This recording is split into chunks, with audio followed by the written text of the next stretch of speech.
तर आपण स्टार्ट करूया आज the remaining part of our fourth chapter that is curve setting. तर त्यामधलं आपण आज बघणार आहे what is degree of curve and relation between degree of curve and its radius and properties of simple circular curve, and next methods of setting out curve, and lastly ordinates from long chord. तर आज आपण बघणार आहे. तर firstly what is a degree of curve. Degree of curve म्हणताना आपण काय बघूया. The angle subtended at the center by the unit chord of 30 meter of a curve. Unit chord म्हणताना तुम्हाला मागच्या लेक्चरमध्ये मी सांगितलं एक युनिट कॉर्ड म्हणताना एक स्टँडर्ड साईज स्टँडर्ड लेंथ आहे दॅट इज 30 मीटर. 30 मीटर जे काही कॉर्डची लेंथ असते ते आपण युनिट कॉर्ड असं म्हणतो आपण त्याला. Is non as degree of that curve. जे काही अँगल ते 30 डिग्रीसाठी जे काही अँगल क्रिएट होत आहे त्या 30 मीटरसाठी म्हणताना हे समजा this A and this is B. This is the start of the curve and this is the end of that curve. तर हे स्टार्ट ए पॉईंट आहे एंड बी पॉईंट आहे.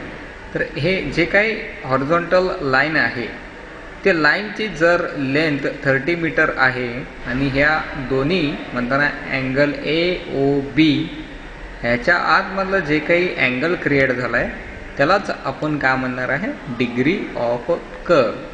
जे काही डिग्री ऑफ कर्व जे काही किती काय डिग्री क्रिएट झालेला आहे for that much distance of that chord. So that distance किंवा that degree we are going to call it as degree of that curve and it is denoted by capital D.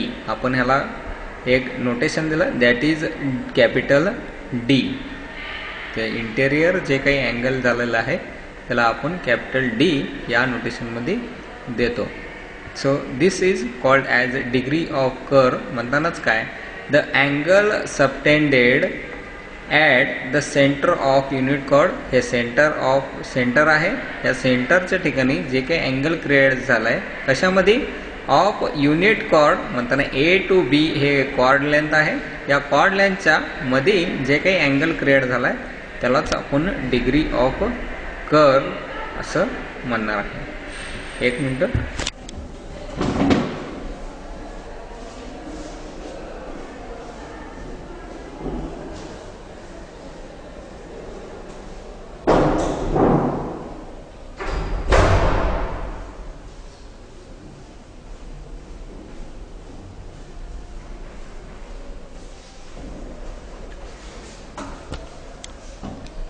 So next we are going to see the relation between degree of curve and its radius.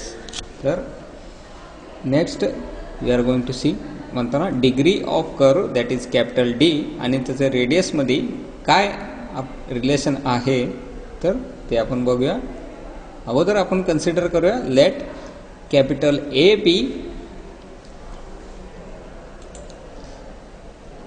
Late capital A B be the unit chord of 30 metre. हे इथून capital A to बीचं distance आपण काय consider करूया let it be of 30 metre length आणि O the centre म्हणताना हे जे ओ आहे it is the centre of that curve. Next are the radius. इथं जे काही ओ पासून एचं डिस्टन्स किंवा ओ पासून बीचं डिस्टन्स ते काय असणार आहे radius. Radius of curve we are going to denote it as R capital R and capital D the degree of curve. हे जे काही इंटरनल अँगल आत्ताच सांगितलं मी इंटरनल अँगल जे काही ए बीच्या लेंथच्या मध्ये सेंटरला जे काही अँगल फॉर्म झाला आहे ते डिग्री ऑफ कर्व असणार आहे. तर आपण काय कन्सिडर केलं, हे ए टू बी एक 30 मीटरचं कॉर्ड लेंथ आहे समजूया, आणि O the centre, R the radius and capital D the degree of curve. तर ह्याच्यात बघा, here O A is equal to capital R म्हणताना हे ओ टू ए काय आहे, O to A capital R, that is इथून जर आपण इथं डिस्टन्स मेजर केलो ते असणार आहे आपलं रेडियस ऑफ कर्व, म्हणून त्यालाच आपण काय म्हणलो, capital O A is equal to capital R. तर A B is equal to 30 metre आपण अगोदर कन्सिडर करताना हे कॅपिटल ए टू बी 30 मीटरचे लेंथ कन्सिडर केलो आपण 30 metre. So A B, capital A B is equal to 30 metre. And A C, C काय असणार आहे, centre of that length of chord, जे काही ए टू बी डिस्टन्सच्या सेंटरमध्ये पॉईंट आपण जे देणार आहे ते असणार आहे capital C. So capital A C is equal to 15 metre, half the capital A B, जे काही युनिट कॉर्ड 30 मीटरचं कन्सिडर केलो आपण त्याचे half the length A to C is 15 metre. आता जर आपण हे ट्रायंगल कन्सिडर केलो, which angle A O C, angle A O and C you are going to consider, तर काय करणार आपण, angle A O C is equal to D by 2. नंतर अँगल ए ओ सी आतमध्ये जे काही अँगल क्रिएट झालाय ते असणार आहे डी बाय 2. का बरं डी बाय 2, तर हे जे काही डिग्री फॉर्म झालाय it is the internal angle of A O B, angle A O बीचं डिग्री आहे, तर इट इज कॅपिटल डी. तर ह्याचा हाफ आपण कन्सिडर केलो ते असणार आहे आपलं D by 2, capital D by 2. तर तेच घेतलेत त्यांनी, angle A O C is equal to D by 2. आता from triangle O A C या ट्रायंगलपासून साइन डी बाय 2 जर तुम्ही कन्सिडर केला, sine D by 2, sine theta, theta समजा याला, साइन थिटा जर कन्सिडर केला तुम्ही, sine theta is equal to A C upon O A. कशामुळं, तर साइन आपण थिटा कसं कन्सिडर करतो, अपोजिट अपॉन हायपोटेनस. अपोजिट कोणता आहे, कॅपिटल ए आणि कॅपिटल सी.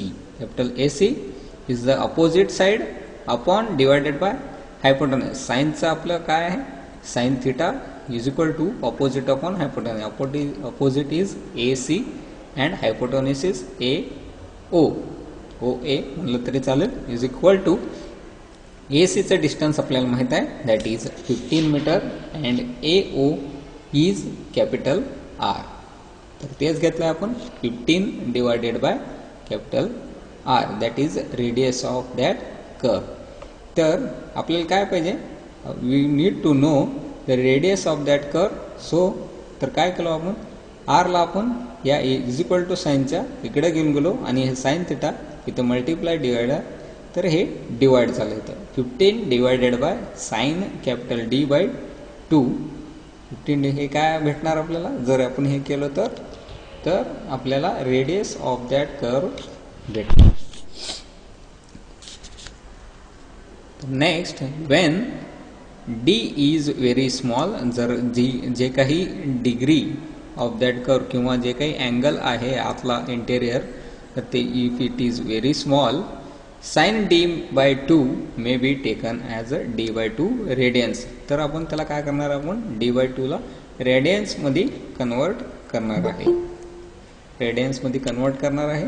रेडियन्समध्ये कन्वर्ट करण्यासाठी काय, we are going to just multiply it by pi by 180.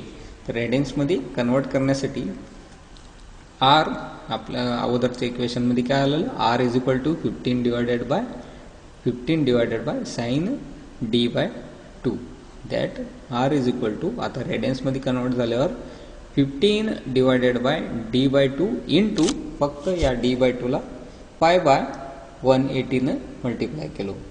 जर आता हे खाली डिवायडेड बाय 2 आणि डिवायडेड बाय 180 हे दोन्हीचं मल्टिप्लिकेशन केलं, 15 into 360 that is 180 into 2, 15 into 360 divided by राहिलेलं जे पार्ट दॅट इज डी आणि पाय राहिले खाली, तर पाय D 15 into 360 divided by pi into D. जर आपण हे कॅल्क्युलेशन केलं कॅल्क्युलेटरवरती तर आपल्याला 15 इंटू 360 डिवायडेड बाय पायची व्हॅल्यू तुम्हाला माहीत असेल, जे काही पायची व्हॅल्यू आहे जर ते टाकून आपण कन्सिडर केलं तर आपल्याला व्हॅल्यू जे भेटणार आहे 1718.9 डिवायडेड बाय कॅपिटल डी. एअरपोर त्याला राऊंड अप करून आपण काय कन्सिडर करणार आहे, रेडियस कसं कॅल्क्युलेट करणार आहे बघा.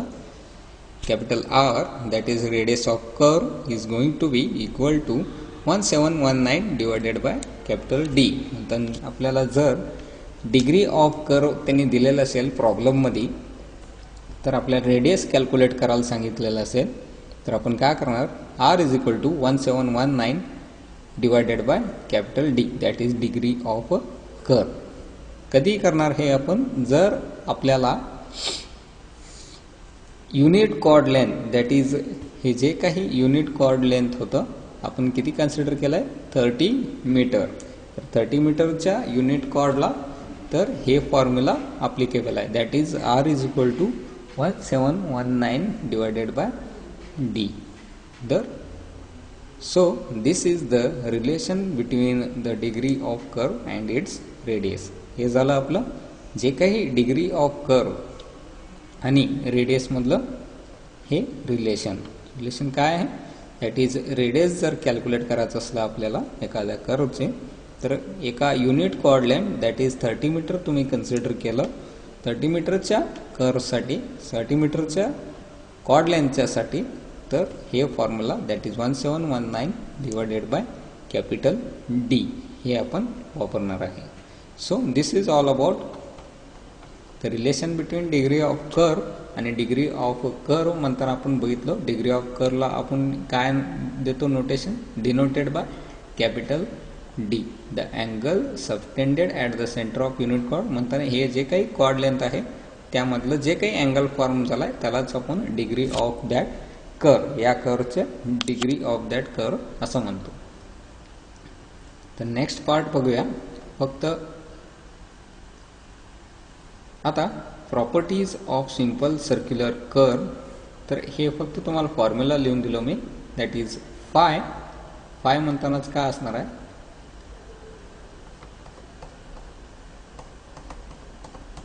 डायग्राम बघा इथं फाय आहे दॅट इज डिफ्लेक्शन अँगल. इथं तुम्ही इन्स्ट्रुमेंट घेऊन जे काही डिफ्लेक्शन अँगल घेत आहे ते असणार आहे तुमचं फाय. तर त्यासाठी हे फॉर्म्युला फाय जर फाइंड आउट करायचं असेल आपल्याला तर is equal to 180 degree minus I that is I is equal to angle of intersection. Angle of intersection म्हणतानाच काय असणार आहे तर बघा, तर हे फाय कॅल्क्युलेट करायचं असेल तर हे टोटल हे जे काही लाईन आहे बी एची लाईन आहे तर हे टोटल 180 डिग्री असणार आहे. तर त्यातनं आपण हे जे काही बी आणि हे अँगल ए बी सी म्हणताना हे काही इंटेरियर अँगल जे फॉर्म झालेलं असणार आहे ते आपण मायनस करून ह्या डिफ्लेक्शन अँगल आपण कॅल्क्युलेट करणार आहे that is phi is equal to 180 degree minus angle of intersection that is denoted by capital I. तर नेक्स्ट आपण बघूया. तर आपण हे तर आत्ताच आपल्या relation between degree of curve आणि रेडियसच्या ह्याच्याने बघितलं आपण that is R is equal to 1719 divided by D. त्यानंतर जर आपल्याला टँजंट लेंथ काढायची असेल तर बी टी वन आणि B T two is equal to R tan phi by two. आता हे जर आपल्याला ही इथून बी पासून T1 पर्यंतची लेंथ आणि बी पासून T2 पर्यंतची लेंथ जर आपल्याला काढायची असेल तर त्यासाठी फॉर्म्युला काय आहे that is R tan phi by two. तर लेंथ ऑफ कर्व तसंच बाकीचे पण length of curve is equal to, एक मिनिट,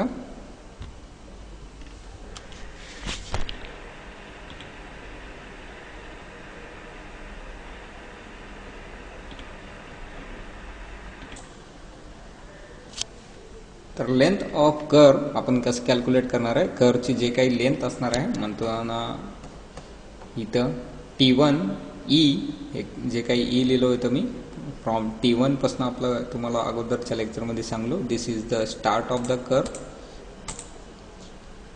T1 E आणि T2 हे जे काही ह्याची लेंथ ऑफ कर्व, या कर्वची जे काही लेंथ असणार आहे तर आपण ते कसं कॅल्क्युलेट करणार with the help of that formula, that is length of curve is equal to pi capital R that is radius of curve आणि फाय म्हणताना काय असणार आहे आपलं डिफ्लेक्शन अँगल, हे तिन्ही घेऊन divided by 180 that will give us the length of that curve.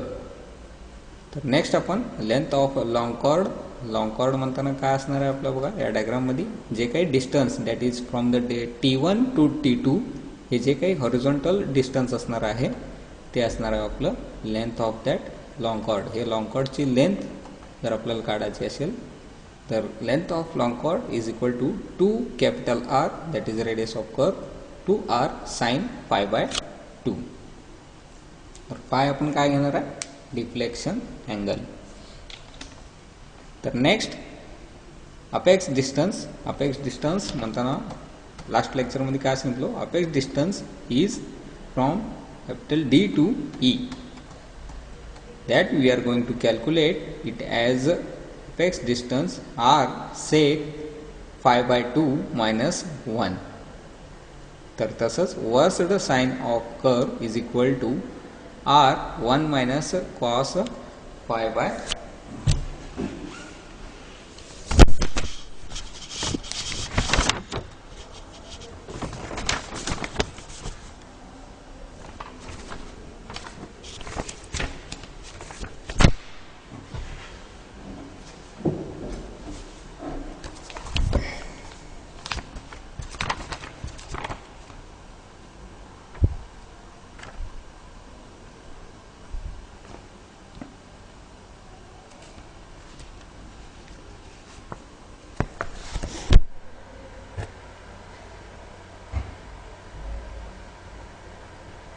तर अपेक्स डिस्टन्स कसं काढणार आपण, that is R radius of curve ब्रॅकेटमध्ये सेक 5 बाय 2 मायनस 1.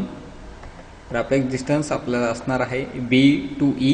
नंतर ह्या B पासून ते E पर्यंतचा डिस्टन्स जे असणार आहे that is going to be called as apex distance and that we are going to calculate by this formula.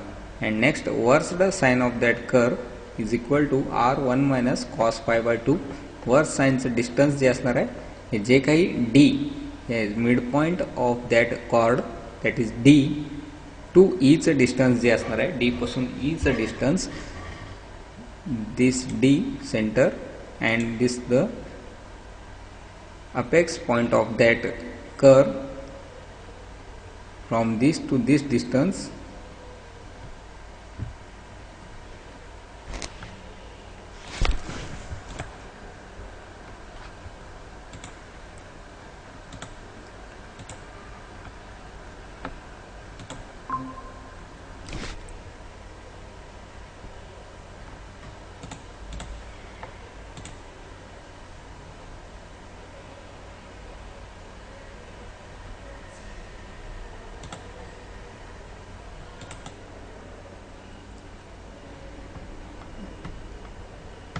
Last जे होतं that is versed sine of curve from D to E distance ते असणार आहे आपलं worst sine of curve. तर हे distance आपण कसं कॅल्क्युलेट करतो due the help of this formula, that is versed sine of curve is equal to radius of curve multiplied by bracket 1 minus cos 5 by 2. Cos 5 by 2 pi is deflection angle of that curve. तर हे झालं सगळे simple properties of simple circular curve. हे सगळे त्याचे formula. तर आपल्याला जे काही माहिती नाही तर ते आपण with the help of this formula we are going to calculate and we will see in the problematic part. तर नेक्स्ट आहे फक्त बघून घेऊया नावं methods of setting out simple curve. एखादा सिंपल एक सिंपल कर्व आपण ग्राउंडवरती कसं प्लेस करणार आहे ते बघूया. त्याच्यासाठी मेथड्स आहेत. First is chain and tape method. With the help of chain and tape, chain किंवा टेपच्या मदतीने आपण ग्राउंडवरती कर्व कसं प्लॉट करणार आहे त्यालाच आपण काय म्हणू शकतो, लिनियर मेथड पण म्हणू शकतो. त्यामध्ये पण 4 टाइप्स आहेत. That is first one offsets from long chord. Long कॉर्डच्या मदतीने त्याच्यावरनं ऑफसेट टाकत आपण कर्व पॉईंट प्लेस करणार आहे, त्यासाठी ऑफसेट फ्रॉम लॉंग कॉर्ड. तर नेक्स्ट आहे सेकंड वन वर्स साइन मेथड और successive bisection of arc. and next third one offsets from the tangent and next offset from chord produced. हे झाले हे चारही टाईप कशामध्ये येते, लिनियर मेथड. लिनियर मेथड म्हणतानाच टेप किंवा चेनच्या मदतीने आपण जे काही मेजरमेंट टाकून या चेनच्या आणि टेपच्या मदतीने जर आपण कर्व प्लेस करणार आहे त्यामध्ये हे 4 टाइप्स आहेत. त्यानंतरनं जर विथ द हेल्प ऑफ आपण इन्स्ट्रुमेंटने जर प्लेस करणार आहे त्यासाठी पण दिलेलं आहे इन्स्ट्रुमेंटल मेथड. त्यामध्ये first one Rankine's method of tangential angle किंवा Rankine's method of deflection angle. The help of deflection angle we are going to point the curve. तसंच second one two theodolite method. With the help of 2 theodolites we are going to mark the curve. and next third one tachymetric method. हे झाले methods of setting out simple curve. Simple curve आपण कसं setting करणार आहे, set out करणार आहे, त्यासाठी 2 methods important, that is chain and tape method आहे आणि इन्स्ट्रुमेंटल मेथड आहे. नंतर चेन आणि टेपच्या मदतीने पण आपण कर्व प्लेस करू शकतो आणि with the help of instrument 2. तर त्यामध्ये चेन अँड टेपमध्ये 4 मेथड आणि इन्स्ट्रुमेंटलमध्ये 3 मेथड. सो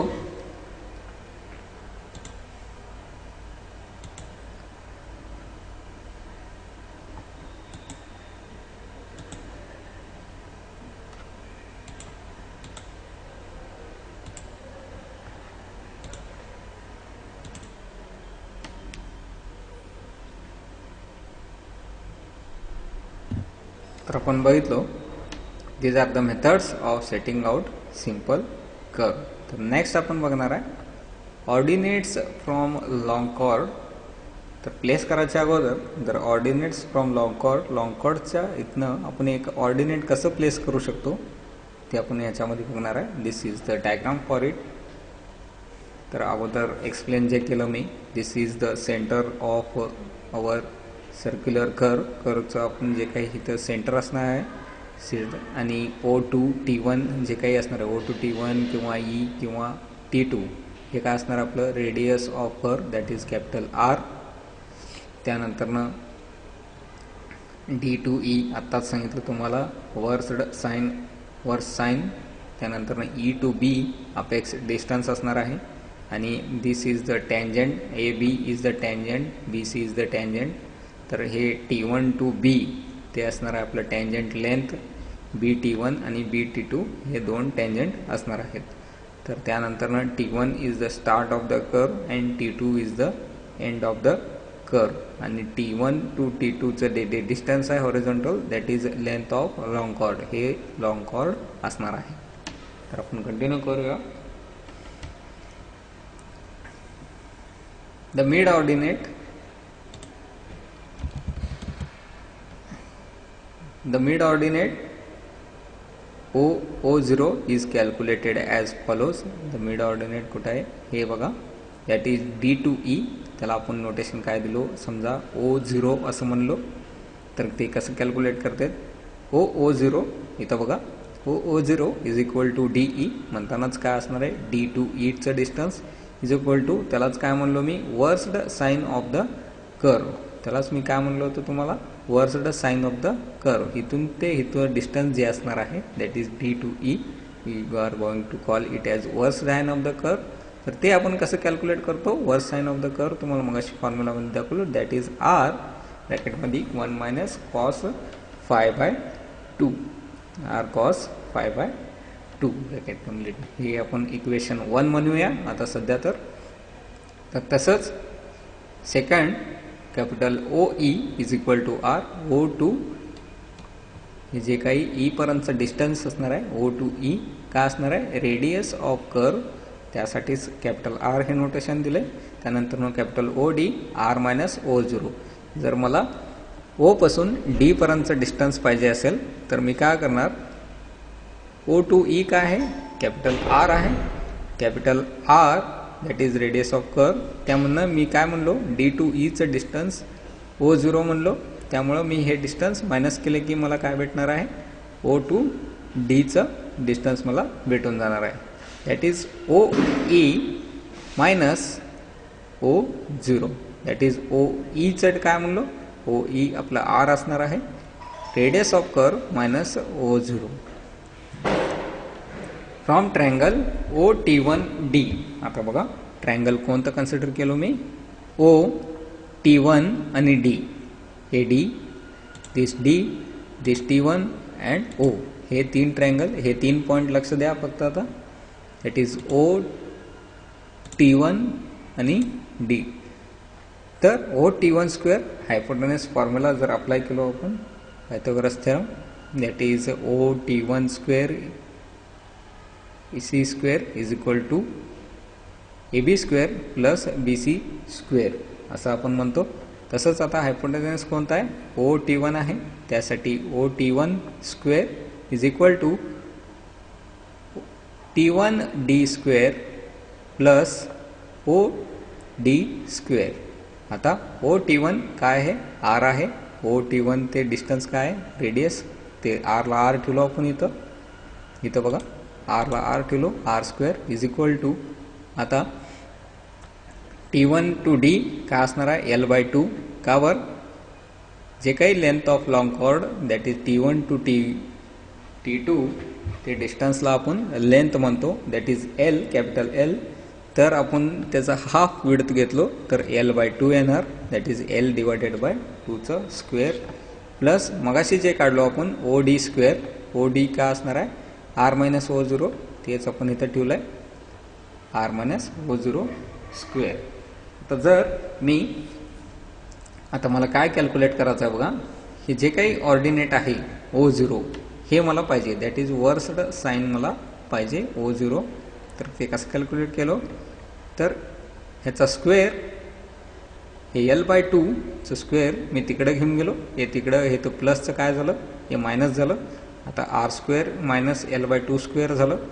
तर ह्याला अंडररूट काय टाकलो, तर ह्याचं हे आता इथंच शिल्लक राहिलं. तर R मायनस O0 हे जे काही स्क्वेअर आहे ते रिमूव्ह करण्यासाठी मी पुढचे जे इक्वल टूच्या समोर येणार आहे त्याला मी अंडररूटमध्ये ठेवलो. तर आता इथे काय राहिलं, आपल्याला O0 पाहिजे. O0 इज इक्वल टू, Rला आपण काय केलं, इकडं घेतलं, O0 आपण तिकडे घेतलं कारण ते प्लसमध्ये हवं आहे आपल्याला. O0 इकडं आणलं आणि हे R स्क्वेअर मायनस जे आहे ही इक्वेशन ते आपण ह्या लेफ्ट साईडला आणलेली आहे. तर O0, तर आपल्याला शेवटी फायनल इक्वेशन काय भेटतं, O0 is equal to R minus under root, जे काही हे अंडररूट पोर्शन आहे, R स्क्वेअर मायनस L/2 स्क्वेअर. ह्याला आपण इक्वेशन 2 असं नाव देऊया. तर next, let capital P be the point at a distance x from D. आता मी काय म्हणलो, अजून एक पॉईंट घेतलो मी इथे कुठं, तर या T1 आणि D या दोन्हीच्या मध्ये मी कुठं तर एक पॉईंट P घेतलेला आहे. इथं पॉईंट P दिसत आहे तुम्हाला, या पॉईंट P तर पर्यंत, तर या पॉईंट P पर्यंतचा डिस्टन्स x म्हणूया आपण, x consider it as x distance.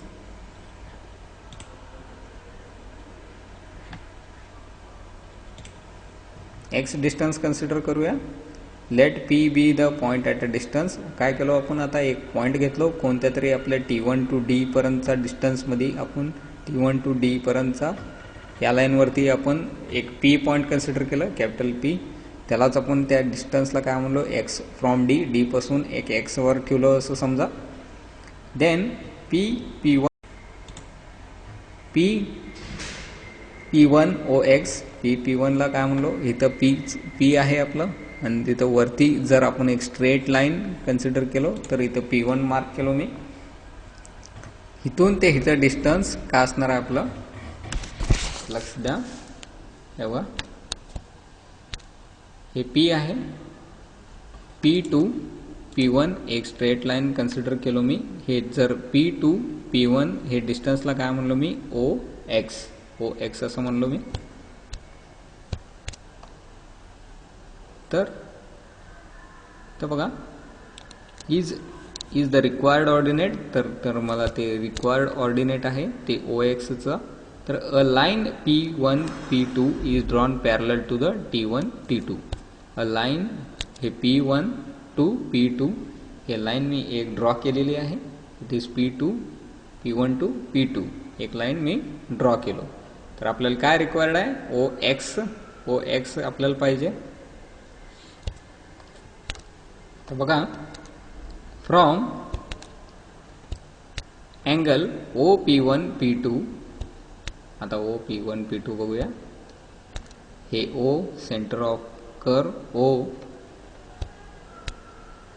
O P1 हे O P1 P2 हे कन्सिडर केलो आता मी ट्रायंगल OP1. मगाशी जे कन्सिडर केलं तो आपण OT1D, तसंच सेम आता आपण काय करणार आहे, OP1 P2 हे कन्सिडर करणार आहे. तर OP1 P2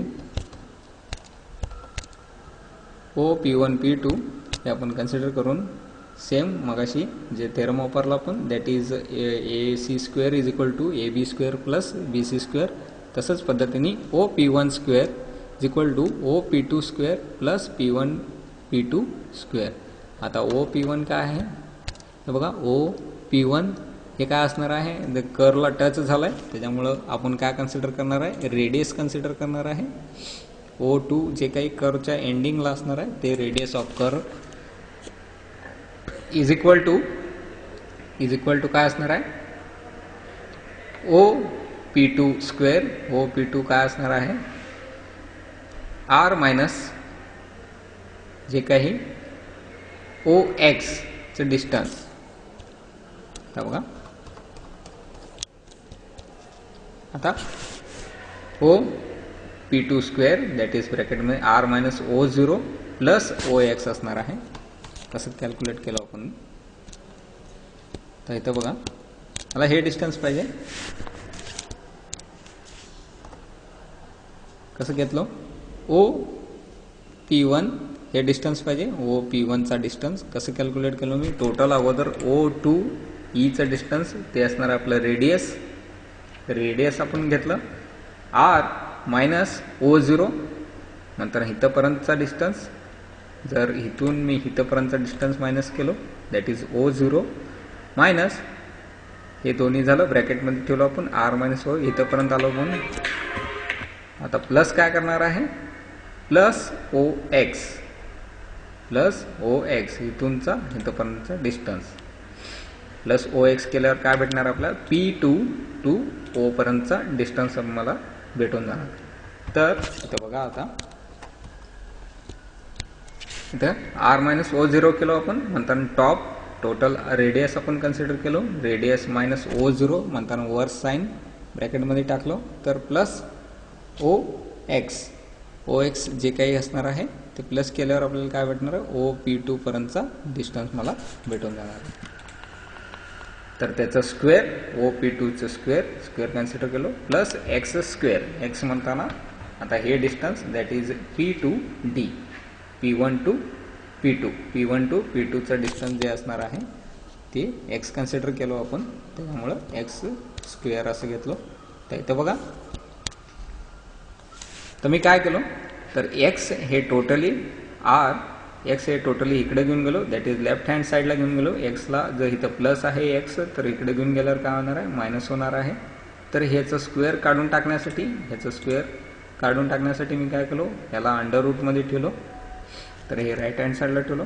तर हे लेफ्ट हँड साईडला आता काय राहिलं आहे, R minus O0 plus OX हे एवढं राहिलेलं आहे. आपल्याला काय पाहिजे, OX पाहिजे म्हणल्यावर आता काय हे आहे तसं राहणार, हे फक्त इकडे शिफ्ट करणार, दॅट इज राईट हँड साईडला. राईट हँड साईडला जाताना काय होणार आहे, तर ब्रॅकेटमध्ये r² मायनस x² मायनस ह्याला टोटल याला ब्रॅकेट कन्सिडर करून हे प्लसमध्ये आहे, तर ह्याला इकडे घेऊन जाताना मी मायनस साईन देणार आहे. तर आपल्याला काय भेटणार आहे, OX डिस्टन्स आपण इझिली कॅल्क्युलेट करू शकतो कोणत्याही ऑर्डिनेटवरचा. जर एक्स का बरं घेतलो आपण, जे काही एक्स असेल, एक्स डिस्टन्स, त्या एक्स डिस्टन्स म्हणताना समजा आता 10 मीटरवर असेल तर एक्सची व्हॅल्यू आपण ऑर्डिनेट जे काही असणार आहे, ऑर्डिनेट भेटणार आहे आपल्याला, व्हर्टिकल डिस्टन्स भेटणार आहे.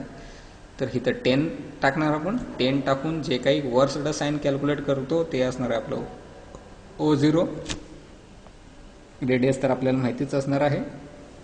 तर रेडियस मायनस हे काय, जे काही एक्स डिस्टन्स, जर मला 10 किंवा 20 मीटरवरती ते पाहिजे तर हे डिस्टन्स आपण टाकून हे OXची ऑर्डिनेट म्हणताना त्या डायग्राममध्ये बघा, हे कर्व प्लेस करताना हे OX जे आहे, तर इथून म्हणताना एक्स तुम्ही 10 कन्सिडर केला डी पासून, हे डी पासून 10 टाकणार तुम्ही ऑफसेट, 10च्या ऑफसेटला हे कर्वचं टॉप पॉईंट कुठे येणार आहे ते हे OX वरनं कॅल्क्युलेट तुम्ही करणार आहे.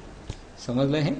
तर हे झालं आजच्या पार्टमध्ये आपण बघितलं degree of curve, relation between degree of curve आणि रेडियस.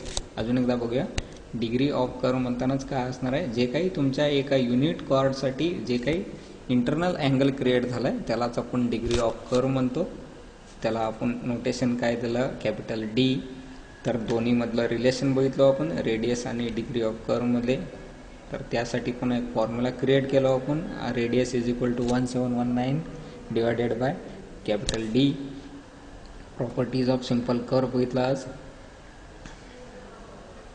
तर आपण बाकीचे लेंथ ऑफ कर्व किंवा लेंथ ऑफ लॉंग कॉर्ड, जे काही apex distance, versed sine, tangent length किंवा रेडियस किंवा डिफ्लेक्शन अँगल आपण कसं कॅल्क्युलेट करणार त्यासाठी फॉर्म्युला बघितलं.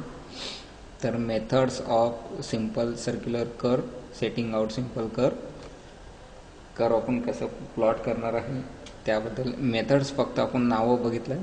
तर नेक्स्ट लेक्चरमध्ये आपण त्याबद्दल प्रोसिजर पण बघूया. तर हे OXचं डिस्टन्स आपण कसं टाकणार आहे, नंतर D पासून हे प्रत्येक पॉईंट राईट हँडला पण लेफ्ट हँडला पण तुम्हाला टाकता येणार आहे. तर इथून तुम्ही 15 मीटर कन्सिडर केला तर या फॉर्म्युलामध्ये काय करणार आहे तुम्ही, या फॉर्म्युलामध्ये एक्सची व्हॅल्यू आपण 15 ठेवणार, जर 10 घेतला तर 10 ठेवणार. तसंच सेम इथं टाकत गेल्यावर हे O0 म्हणताना वरसड साईन असणार आहे, वर्स साईनचं फॉर्म्युला तुम्हाला माहीत आहे. तर हे टाकून घेऊन हे OX जे काही 15 मीटर 20 मीटर असणार आहे ते तुम्ही कॅल्क्युलेट करणार. तर आजच्या लेक्चरसाठी एवढं ठीक आहे.